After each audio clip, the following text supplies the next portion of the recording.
Donc moi, je pense qu'il y a là un scandale absolu, à la fois sanitaire et humain.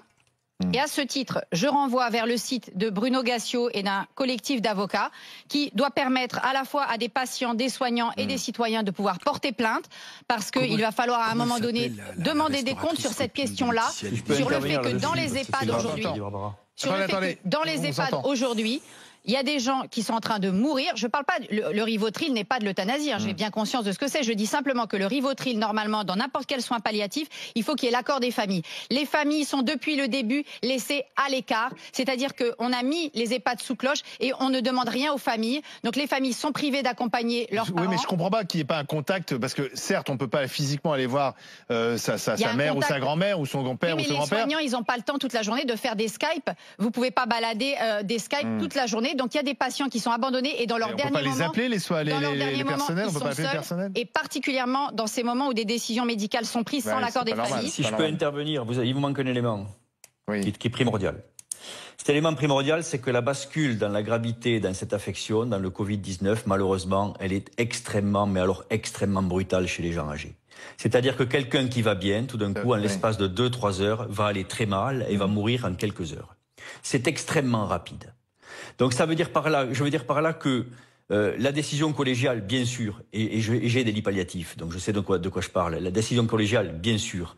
L'utilisation de produits avec l'autorisation de la famille, etc., bien sûr. Mais dans le cadre d'une affection qui s'enflamme de façon, mais alors extrêmement rapide, exactement comme un œdème aigu du poumon, il faut bien qu'on agisse d'une façon ou d'une autre pour rendre, excusez-moi le terme, mais pour rendre ce passage-là plus doux. J'ai pas dit le contraire, Jérôme. Je dis pas le contraire, sauf que, excuse-moi. Attends, Barbara, on entend dire tout et n'importe quoi. C'est-à-dire que là, depuis quelque temps... Non, je dis pas tout et n'importe quoi, si tu me laisses te répondre. Non, mais Barbara, je suis le premier à me révolter sur tout un tas de choses. Mais là, depuis quelque temps, on entend dire que on va faire de l'euthanasie active, on va tuer les gens, non, etc. c'est pas ce que j'ai dit.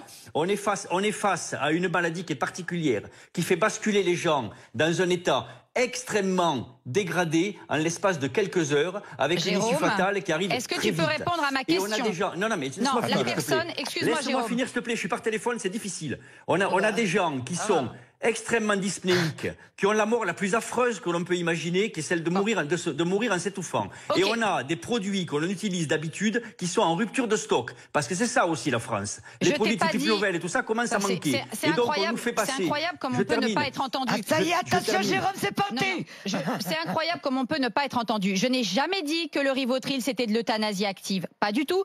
Et j'ai juste pointé le fait que quand une personne est malade, c'est-à-dire, excuse-moi, quand tu dis on peut se dégrader en 2-3 heures, je suis d'accord avec toi, on peut se dégrader en 2-3 heures. Mais la personne, on sait depuis quelques jours qu'elle est malade. Je ne comprends pas que dans les jours qui précèdent, on puisse pas demander à la famille, si jamais, parce qu'en soins palliatifs, ça se passe aussi comme ça, si jamais dans les jours qui viennent, votre grand-mère, votre mère se dégrade, seriez-vous d'accord? Là, ce n'est même pas fait et ce n'est même pas prévu dans le décret. Donc je suis désolée, ce n'est pas prévu dans le décret, c'est illégal. Barbara, mais le décret, je l'emmerde. À un moment, il faut dire ce qui est. Non, mais attendez, il faut dire ce qui est. En ce moment, on est en train de nous pondre des décrets qui n'ont aucune validité médicale. Il ne faut pas oublier les familles, c'est ce que dit Barbara. Qui sont des décrets basés sur le manque. Moi, ce que j'appelle en tant que président de syndicat et en tant que médecin, mais tout simplement médecin et humain, j'appelle à la désobéissance par rapport à ces choses-là. J'appelle à ce qu'on reste dans un cercle profondément médical. C'est-à-dire que... il ne faut pas oublier les familles, Jérôme. C'est ce qu'on dit.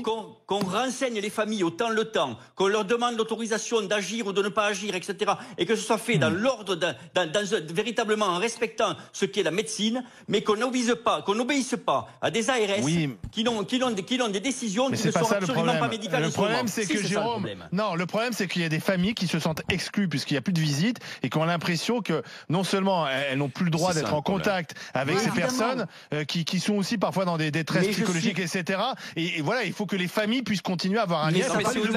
C'est au-delà de ça, Jérôme, tu vois, pour le cas de Mougins, ce qui est terrible, c'est que les familles appellent pour prendre des nouvelles. On leur dit non, écoutez, ça va, etc. Et 2 jours après, elles appellent, on dit ah ben il est mort. Mais écoute-moi, tu vois, alors c'est pour ça que quand nous, non mais je te dis, quand nous, par exemple, on appelle pour prendre des nouvelles Ce que tu veux simplement savoir, et je comprends, c'est hyper difficile pour les EHPAD. Oui, c'est simplement du job. Mais voilà, c'est simplement qu'ils te disent, voilà, tu vois comme le monsieur qui a téléphoné, Jérôme, je finis en 20 secondes, comme le monsieur qui a téléphoné, qui te disent, madame, on a du personnel, on fait tourner le personnel, on a des tests, c'est qu'ils prennent aussi un maximum de précautions et que tu reçois pas uniquement le coup de fil, il a été transféré à l'hôpital. Alain, je suis le premier à le dire. Voilà. Alain, je suis le premier à le dire. Ça fait des semaines que je dis que la situation des familles est horrible. Pourquoi? Parce que non seulement elles ne peuvent pas aller voir le patient. Ça veut dire quand tu les appelles et tu leur dis l'état de votre maman s'est dégradé, elle va plus mal. Ils ne la verront pas. Après, tu vas les rappeler, tu vas leur dire elle est décédée.